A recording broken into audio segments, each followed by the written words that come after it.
और वो 74 बरस के हैं। तुम ताम की बात की, वो 67-68 में किसी तरह डिग्री प्राप्त किया है।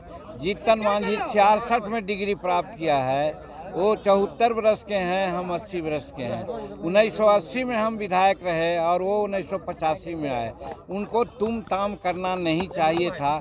जो हमारे साथ तुम ताम की बात की, भाषा की, हम कहा था कि संस्कार उनका लगता है कि गिर गया है जो ऐसा बोलते हैं। बिहार का बागडोर रह करके आज गजब स्थिति में है, चाहे लॉ एंड ऑर्डर का मामला हो, विकास का मामला हो, फिजूल खर्ची का मामला हो, सब में फिसड्डी साबित हो रहा है। इसलिए इस सरकार को जाने में ही बिहार को फ़ायदा है, जनता को फ़ायदा है। विजय बाबू बोल रहे हैं, सुनिए। अच्छा, माननीय देखिए, पिछले दिन हम लोगों ने विधानसभा में जो माननीय मुख्यमंत्री जी ने तपाक में आ करके हमारे ऐसा जो 80 वर्ष का प्रतिनिधि है और वो 74 वर्ष के हैं, तुम ताम की बात की, वो 67-68 में किसी तरह डिग्री प्राप्त किया है। जीतन मांझी 66 में डिग्री प्राप्त किया है। वो 74 बरस के हैं, हम 80 बरस के हैं। 1980 में हम विधायक रहे और वो 1985 में आए। उनको तुम ताम करना नहीं चाहिए था। इस बात की चर्चा किया। आज विशेष चर्चा ये करना चाहते हैं कि माननीय मुख्यमंत्री जी को तो हम लोग कह ही चुके हैं कि उनके भोजन में पिछले कई एक दिनों से विषैला पदार्थ मिला करके साजिशतन जल्दी किसी को चीफ मिनिस्टर का गद्दी मिले, इसके लिए एक साजिश के तहत उनको विषैला पदार्थ खिलाया जा रहा है, जिसका नतीजा है कि महावीर चौधरी के पोर्ट्रेट पर उन्होंने माल्यार्पण नहीं किया, अशोक चौधरी के माथे पर दे दिया जो जीवित हैं। उसी प्रकार से महिलाओं के बारे में क्या क्या न कहा, आज हिंदुस्तान नहीं संसार वाकिफ हो चुका है। और फिर कल जो हमारे साथ तुम ताम की बात की, भाषा की, हम कहा था कि संस्कार उनका लगता है कि गिर गया है जो ऐसा बोलते हैं। आज एक नई बात कहना चाहते हैं आपसे। आज आपसे बात करना चाहते हैं कि विधानसभा का कस्टोडियन माननीय अध्यक्ष हुआ करते हैं। माननीय अध्यक्ष ने नियमन दिया था कि जिसको हम पुकारें वही बोलेगा। और उसके बाद जब आरक्षण की बात ख़त्म हो गई थी, दूसरा बिल आया नामांकन का, तो नामांकन में हमको उन्होंने पुकारा, हम उठ करके अपनी बात कहना शुरू किया। इसी समय नीतीश कुमार आगे आ गए, टपक गए। माननीय अध्यक्ष जी को चाहिए था नीतीश कुमार जी को रोकना।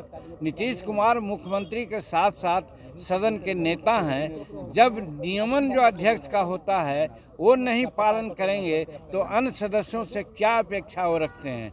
ये बात की दुख है कि माननीय अध्यक्ष महोदय आज लगता है कि सत्ता पक्ष के पक्ष में अपना सारा निर्णय दे रहे हैं और हरकत कर रहे हैं, जो इस जनतंत्र के लिए, संविधान के लिए घातक है।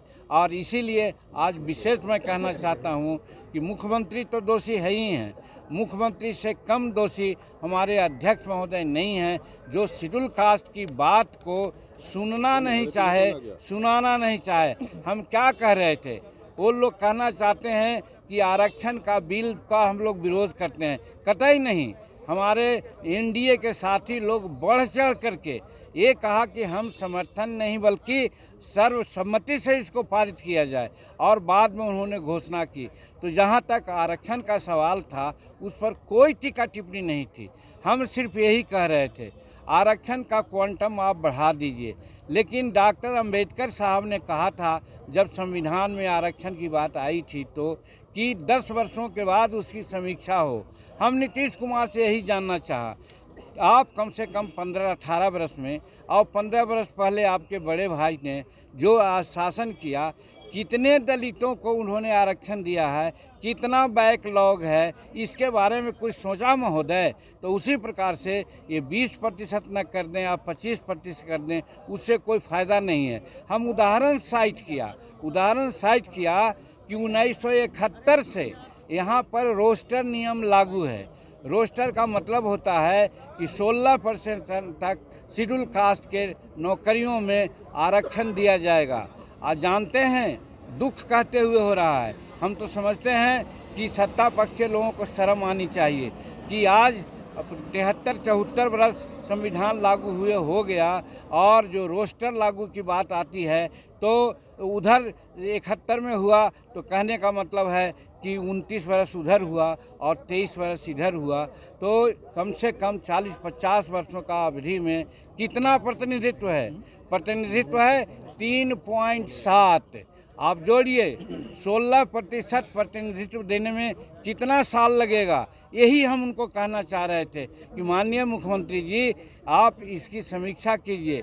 याद है हमको 1955-56 के आसपास में मुंगेरी लाल जी के अध्यक्षता में शेड्यूल कास्ट और शेड्यूल ट्राइब्स के आरक्षण को तजवीज़ करने के लिए आयोग बना था। उस समय कहा गया था कि 7% आरक्षण मात्र मिला है और बाकी बैकलॉग है।